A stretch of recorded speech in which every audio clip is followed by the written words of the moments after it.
Hi friends, welcome back to triple SR channel. ఈరోజు మనం చేపల పులుసు చేసుకుందామండి.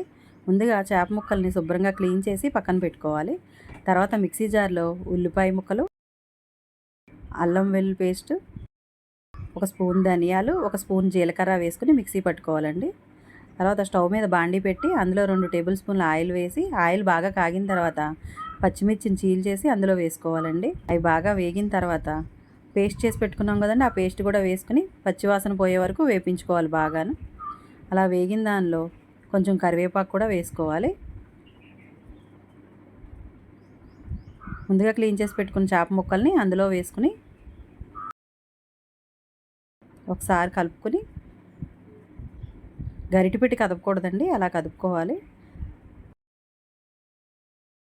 మూత పెట్టి కాసేపు మగ్గనివ్వాలండి, ఆ మసాలాలన్నీ దానికి పట్టే వరకు. అలా మగ్గిన తర్వాత ఒక 1/2 టేబుల్ స్పూన్ పసుపు, రుచికి సరిపడేంత కారం, రుచికి సరిపడేంత ఉప్పు కూడా వేసుకుని ఒకసారి కలుపుకొని కాసేపు మగ్గిన తర్వాత అప్పుడు వాటర్ పోసుకోవాలండి.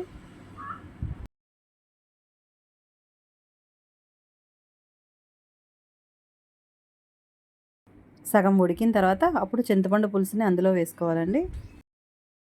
నూనె పైకి తేలే వరకు ఉడకనివ్వాలి. అలా ఉడికిన తర్వాత ఫైనల్గా కొత్తిమీర వేసుకుని సర్వ్ చేసుకుంటే చేపల పులుసు రెడీ అండి. చాలా బాగుంటుంది, ట్రై చేసి చూడండి. Thanks for watching. Please like, share, subscribe triple SR channel.